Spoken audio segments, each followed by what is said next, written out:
Pump লাগানো রয়েছে, single jet pump. এই জেট পাম্পটা থেকে কি হয়েছে চলো তোমরা দেখাবো।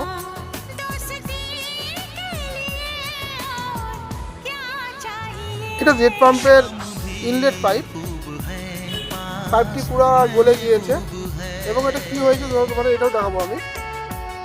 এটা একটা কর্পোরেশনের রিজার্ভার ট্যাঙ্কি, জল নিশ্চয়ই দেখতে পাচ্ছেন।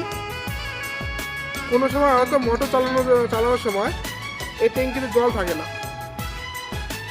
এই কারণে মোটর তাও চলতে থাকার কারণে মোটর হিট হয়ে যায়। হিট হওয়ার কারণে এই পাইপটি গলে যায় এবং গলে গিয়ে পাইপটি ভাঁজ হয়ে যায় এবং এটাতে লিকেজ হয়। চলো তোমাকে দেখাবো। চলো এখন আমরা মেশিন চালু করে দিয়েছি। চালু করার পরে দেখো এই যেখান থেকে সকেটের থেকে লিকেজ হচ্ছে। পাইপটি এমনভাবে গলে গিয়েছে, পাইপটি টানলেও এটা সোজা হবে না। যদি শক্তিও টানা যায় তাও কোনো সময় সোজা হবে না। পাইপটি পুরো গলে 1 ইঞ্চি পাইপ থেকে প্রায় 1.5 ইঞ্চি হয়ে গিয়েছে। তো আপনার লক্ষ্য রাখবেন, আপনাদের বাড়িতে যদি মোটর লাগানো থাকে অবশ্যই রিজার্ভার ট্যাঙ্কি যদি থাকে অবশ্যই আপনার রিজার্ভার ট্যাঙ্কি চেক করবেন, রিজার্ভার জল রয়েছে কিনা।